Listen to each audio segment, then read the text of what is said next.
2 milliards de tonnes. C'est la quantité de déchets municipaux produite par l'humanité en 2018. Vous trouvez que ça fait beaucoup? Rassurez-vous, ça va changer. En effet, en 2050, on en sera à 3,4 milliards de tonnes, soit une croissance de 70%.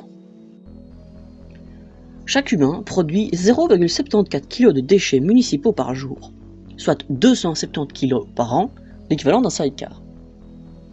La répartition de la production de ces déchets dans le monde n'est pas uniforme et dépend du niveau de développement du pays. Les pays développés ne représentent ainsi que 16% de la population mondiale, mais ils produisent 34% des déchets municipaux du monde. En 2014, un Européen moyen produisait 475 kg de déchets municipaux par an, soit le poids d'un Zodiac. La collecte de ces déchets municipaux dépend, elle, du revenu moyen. Dans les pays riches, 96% des déchets sont collectés, contre 39% dans les pays pauvres. Mais collecter ne veut pas dire recycler. Au niveau mondial, seuls 14% des déchets municipaux sont recyclés.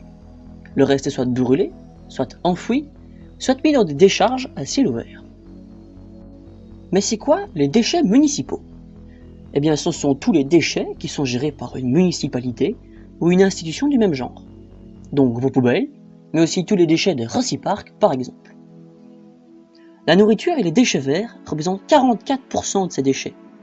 Les papiers cartons représentent 17% et le plastique représente 12%. Une vidéo sera dédiée à chacun de ces thèmes car ils ont chacun des répercussions qui leur sont propres. Les déchets municipaux ne sont pas la principale source de déchets, et de loin. L'agriculture par exemple produit 3,35 kg de déchets par personne et par jour. Cela dit, la majeure partie des déchets agricoles sont réutilisés.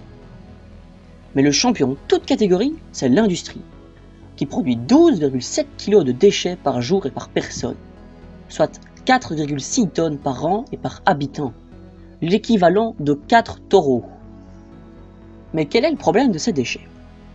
Eh bien déjà, le secteur des déchets est responsable de 5% des émissions de gaz à effet de serre. Et vu que ce secteur est en pleine expansion, les émissions qui vont avec vont nécessairement augmenter aussi.